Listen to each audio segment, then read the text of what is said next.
Let's take a look at the most important window of the console, the programmer. The programmer window is the default editor on the console. That means any command you give to your fixtures will populate in the programmer. Now, when it comes to recording objects in Hog, the programmer is generally the source of data, so it's important to know what's in there. That's why, if you're new to the console, you really should keep this window open as much as possible. I'll go ahead and open it. All right, I'm gonna select my hyperstars, 1 through 12 at full, put them into a position palette, go ahead and select a color,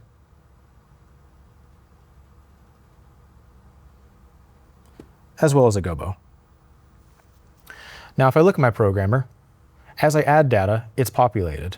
So other things are not added. For example, prism, zoom, focus, iris. Values can also be input via the set key. I can also see what fixtures I currently have selected by the indicator on the left or the light blue color coding.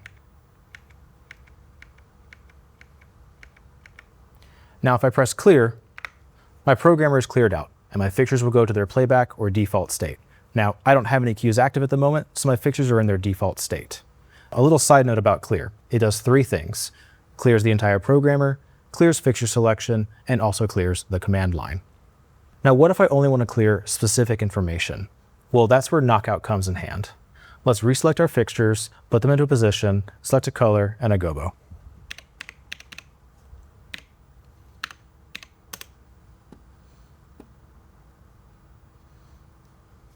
Now, maybe I want to remove fixtures from the programmer. Well, fixtures 4 through 9, enter, knockout. And the fixture data has been completely removed. Knockout can also be used in a few different ways with other shortcuts. I'll press undo, reselect my fixtures, 1 through 12, enter. Holding backspace and moving an encoder wheel will knock out just that parameter. So backspace and the gobo, and I've knocked out just gobo.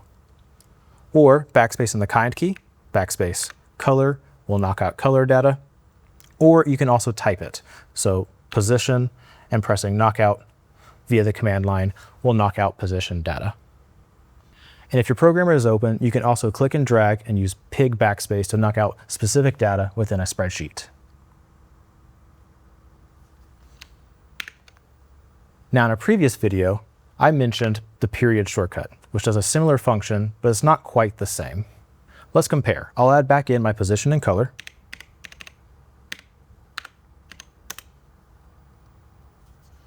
Now, if I hold down period and press color, my lights go to white, but there's still default data in my programmer.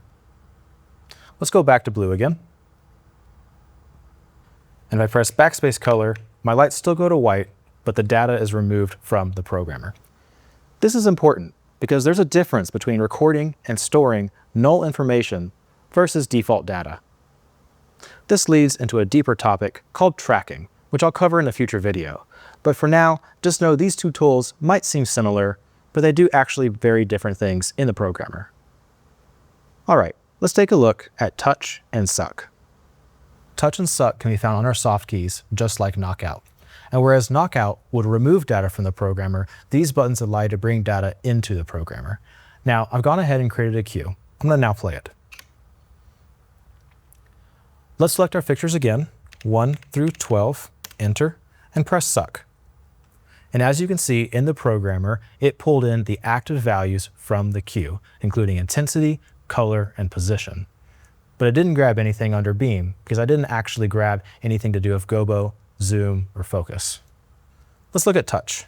I'll clear 1 through 12, touch. And touch doesn't care. It grabs all values whether they are active or not.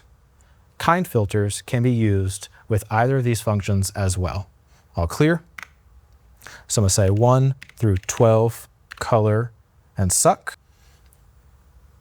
And it'll suck, but only color parameters. We'll do it with touch. 1 through 12, beam, touch, and it'll grab everything, whether it's programmed or not, for beam into the programmer. Now, why would you use these functions? Well, maybe you made a cool look on stage with various cues, and you decide you want to record these values. Touch and Suck allows you to bring those values into the programmer and therefore store them into your destination, saving you time while programming.